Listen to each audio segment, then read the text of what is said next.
పేతురు రాసిన 2వ పత్రిక 2వ అధ్యాయం, త్వరగా పేతురు రాసిన 2వ పత్రిక 2వ అధ్యాయం మొదటి 3 వచనం ఒకసారి చదువు. పేతురు రాసిన 2వ పత్రిక 2వ అధ్యాయం మొదటి 3 వచనం.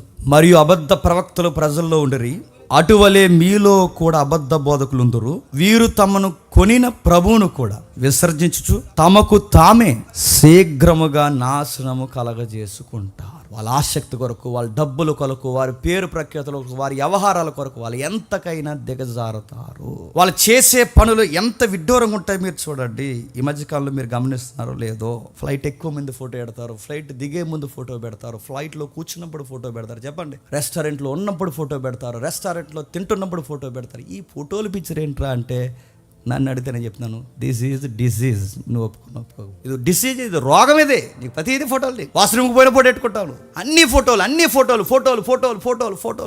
ఈ ఫోటోలు పిచ్చి బయట వాళ్ళకు ఉందేమో కానీ ఈ సేవకులు కూడా ఫోటోలు పిచ్చి వచ్చేసింది. అది చెప్తాను, నాకు ఒక కెమెరామెన్ ఉంటాడు సెపరేట్గా మీటింగ్ వెళ్ళినప్పుడు. నాకంటే మీరు నాకనుకోండి, ఓడి చెప్తూ అర్థమవుతుంది. ఒక కెమెరామెన్ ఉంటాడు, అది చెప్తాను ముందే. నేను మీటింగ్ డయాస్ ఎక్కే ముందే నేను ఎలా ఎత్తుతాను చెయ్య, ఇలా అన్నప్పుడు ఫోటోది అంట, ఇలా నిలబడినప్పుడు ఫోటోది, ఇలా అన్నప్పుడు ఫోటోది, ఇలా అన్నప్పుడు ఒక ఫోటోది, ఫోటోలు ఆడు తీస్తాడు. ఆడు చెప్తాను, మళ్ళీ నా యాంగిల్స్ ఏవో అప్లోడ్ చేయాలి కూడా చెప్తాను నేను. సెలబ్రిటీలు, ఈ సెలబ్రిటీ పిచ్చి లోకానికి పట్టడమే కాదు, దేవుని పిల్లలకు కూడా పట్టేసింది. బాధాకరమైన విషయం ఏంటి చెప్పిన, అసలు సెలబ్రిటీకి క్యారప్ అడ్రస్ ఎవరో చెప్పిన, ద లార్డ్ మెస్సయ్య. సెలబ్రిటీ అంటే ఆయన అన్ని నామముల కన్నా పై నామం గలవు, అన్ని పేరు ప్రఖ్యాతుల కన్నా పేరు కలిగిన గొప్పవాడు, పరలోకంలో ఉన్నతమైన సింహాసనం మీద కూర్చున్నవాడు.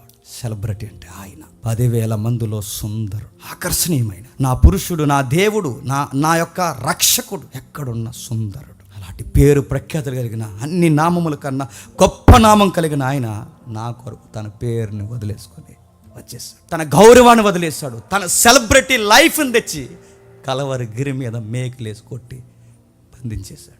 నన్ను సెలబ్రిటీని చేయడానికి ఆయన సెలబ్రిటీ లైఫ్ని వదిలేసుకో. ఏమి నేర్పిస్తున్నాం ప్రభు అంటే, తన శిష్యులు 12 మందిని పిలిచి అలా కూర్చోబెట్టి చేపలు పట్టుకుని గ్రామీణ ప్రాంతాల్లో తిరుగుతున్న వాళ్ళ కాళ్ళు ఎలా ఉంటాయి మనకు తెలుసు, అంత శుభ్రంగా ఉండు.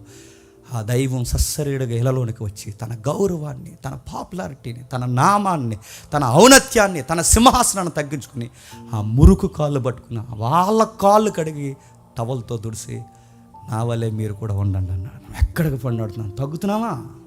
మన సూలు మోసేవాడు ఒకడు, మన బైబిల్ మోసేవాడు ఒకడు, మన బాటిల్ మోసేవాడు ఒకడు.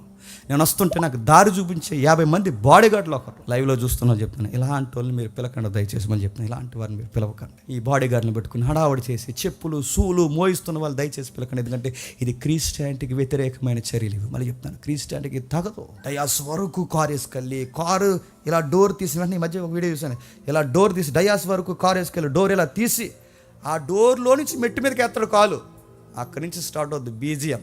చెప్పండి, ఆ పాట ఏది వేస్తున్నారు కదా ఈ మధ్య, ఇది పాట నా నీతి సూర్యుడు అని ఆ పాట వేస్తారు. వాళ్ళ కదండో మళ్ళీ దానికి లింక్ ఎట్టకండి. ఆ బీజిఎం వేస్తారు. ఆ బీజిఎం వేసి ఆయన వస్తుంటే నడుతున్నాను, బ్యాండ మేళం కొడితే ఆయన ఎవరినో చూశాను, పేరు అడగండి, చూసిన వాళ్ళకి అర్థమవుద్ది. సెలబ్రిటీలు, ఈ సినిమా యాక్టర్లు డయాస్ ఎక్కే ముందు వాళ్ళు డయాస్కి దానం పెడతారు. ఇలా చూసారు, ఇలా దానం పెడతారు, ఇలా డయాస్ దాన్ని పెడతాడు.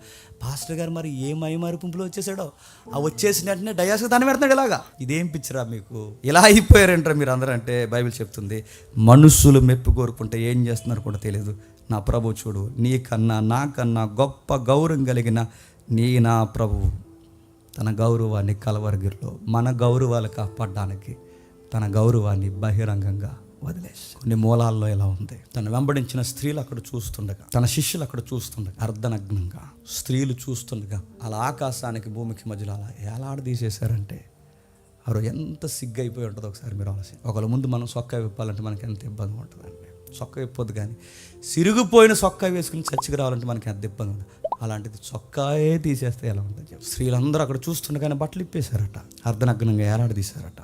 వెళుతూ ఉన్నప్పుడు నువ్వు రాజు అయితే దిగరా అన్నారు. ప్రభు ఒక మాట అన్నాడు, నేను వచ్చింది ఈ లోకంలో పేరు ఎతకడానికి కాదు, నేను వచ్చింది ఈ లోకంలో సింహాసనాలు ఎతకడానికి కాదు, నేను వచ్చింది దేనికంటే నశించిన దాన్ని వెతికి రక్షించడానికి. ఒకవేళ యేసు ప్రభు వారే సెలబ్రిటీకి పేటేస్తే గనక, ఒకరోజు పబ్లిక్ అంతా కలిసి ఆయన ఏమనుకున్నారు తెలుసా, రాజుని చేయాలనుకున్నారు. పబ్లిక్ అంతా కలిసి ఆయన రాజుని చేయాలనుకున్నారు. కానీ ప్రభు ఒకరోజు, నేను రాజు కన్నా చెప్పండి దీనుడు కానీ బతుకుతాడు, మనం తప్పించుకుని వెళ్ళిపోయాడు. మనల్ని రాజుని చేస్తానంటే ఏం చేస్తామని చెప్పండి. వాళ్ళు రాజుని చేయనన్నా కానీ కనీసం ఎమ్మెల్యే సీట్ అనేమంటాం మనం. మరి చూడండి, మా చర్చ్ మెంబర్స్ ఇంతమంది ఉంటారు, మరి కొంచెం మీరు చూస్తే కొంచెం ఎంకరేజ్ చేస్తే నెక్స్ట్ ఎలక్షన్లో చెప్పండి. అలానే ఎమ్మెల్యేలు అవ్వద్దని అంటలేదండోయ్, మన వాయిస్ అసెంబ్లీ స్థాయిలో ఉండాలి. వాళ్ళని అంటలేదు నేను, కానీ నేను ఎవరిని అంటున్నానంటే ఈ సెలబ్రిటీ పిచ్చున్న వాళ్ళని అంటున్నాను. మన ప్రభు అయిన యేసుక్రీస్తు వారిని రాజుని చేస్తే వద్దన్నాడు అంటే, ఎందుకంటే ఆయనకి తెలుసు, ఆయన చెప్పిన ప్రసంగం ఆయనకు గుర్తుంది. మనుషులు మిమ్మల్ని కొనియాడినప్పుడు మీకు శ్రమ.